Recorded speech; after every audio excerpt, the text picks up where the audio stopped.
Welcome back to Average Mahou, where we like to enjoy and explore the simple things in life. I'm Auntie Momo, and wait, do you hear that?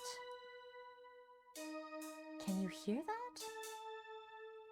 It's the approach of Halloween. That's right, we are very close to Halloween here in the month of October. And while here on the channel, we've explored some pastel Halloween, some icky green, some glow-in-the-dark ghosties, we haven't actually looked at any classic Halloween looks. And that's what I have for you today as we get ever closer to the spooky day. Without further ado, let us take a look at our very first classic Halloween mani.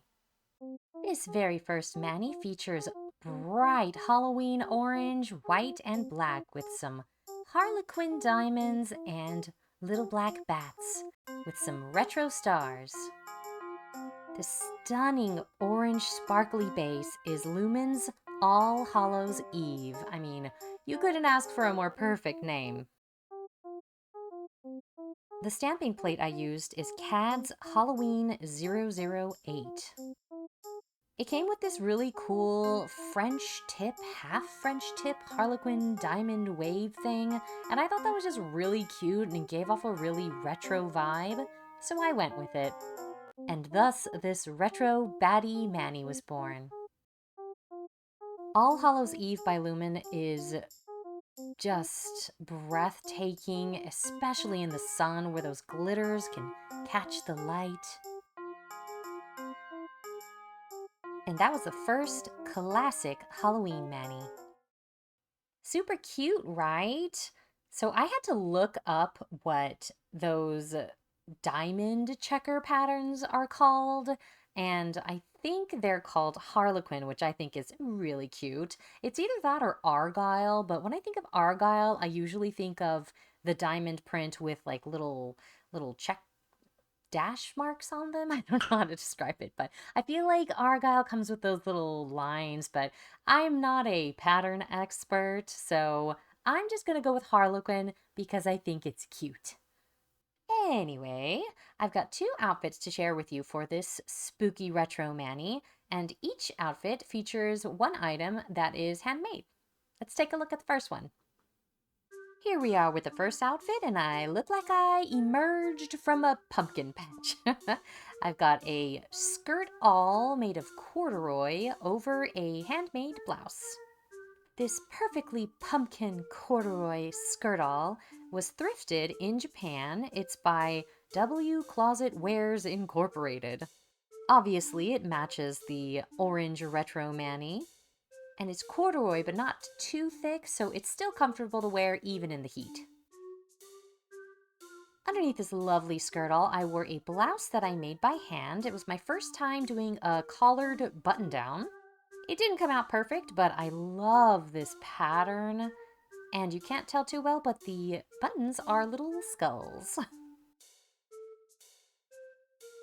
This pattern is so fun and just chock full of retro Halloween images.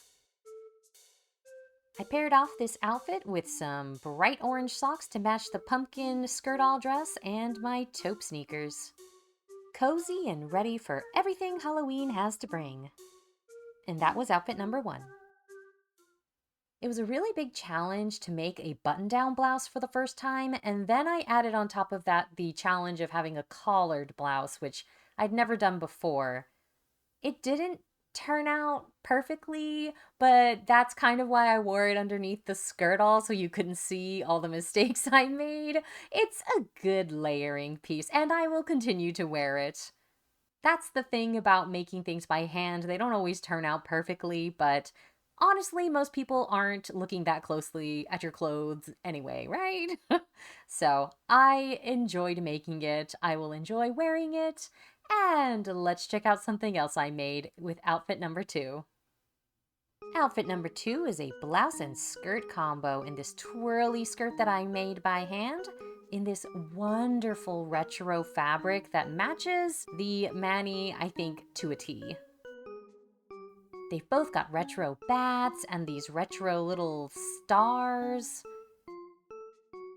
It is a quilting fabric and not necessarily made for clothing, but I think it turned out pretty good. I added a really generous ruffle to this skirt to make it super twirly. I feel like if you add a ruffle to anything, it becomes 10 times better.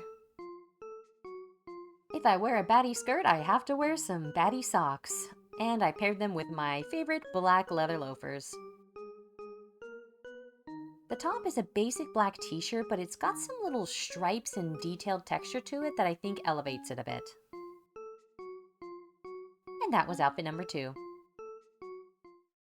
That skirt and the mani are a match made in batty heaven. And speaking of batty, the second mani that I have for you today also features bats. There's kind of a theme here. Well, anyway, let's take a look. Not only does this second mani feature bats and orange, black, and white, it's also using images from the same stamping plate, CAD's Halloween 008. I also used Clear Jelly Stamper H42.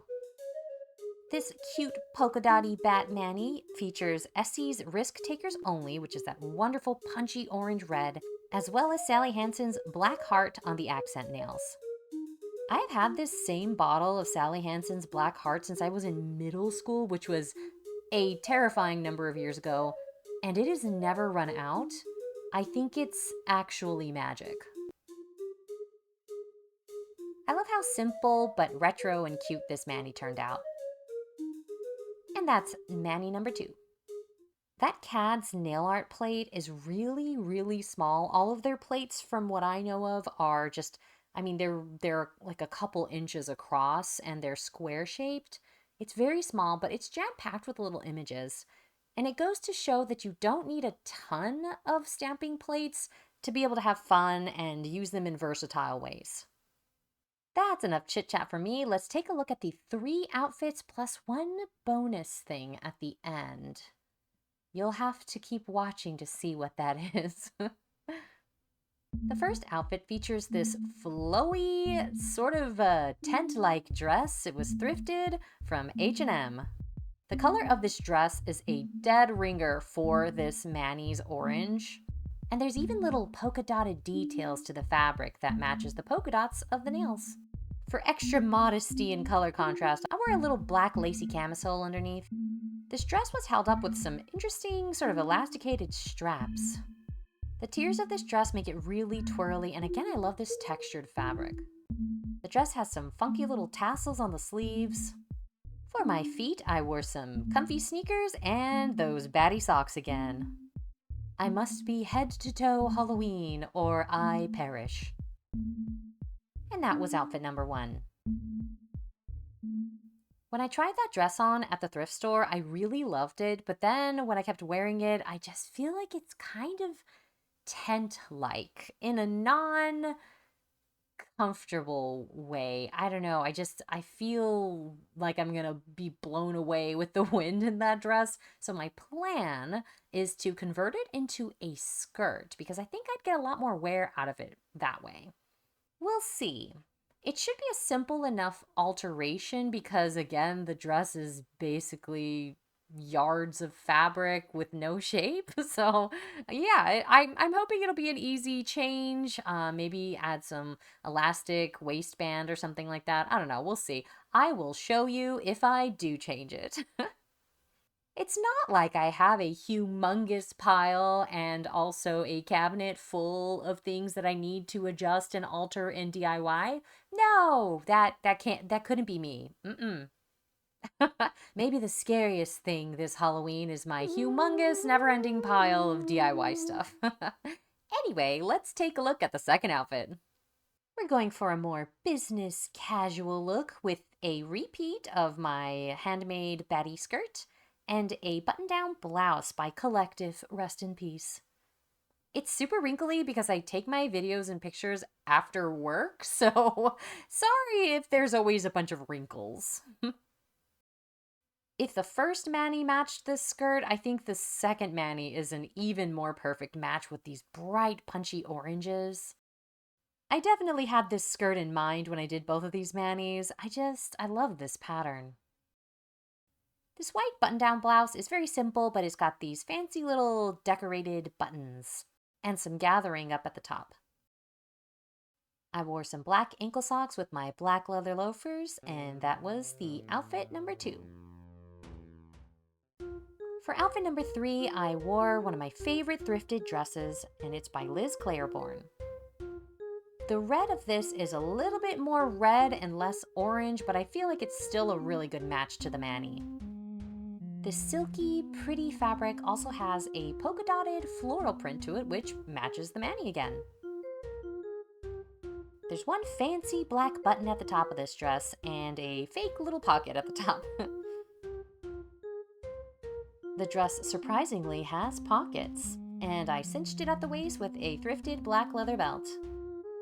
You know the drill, the belt matches my black leather loafers with black ankle socks. And that was outfit number 3. The special surprise at the end of the video is actually another outfit, but it's not a normal one. I wore this one to tea, a special Halloween tea with my sister.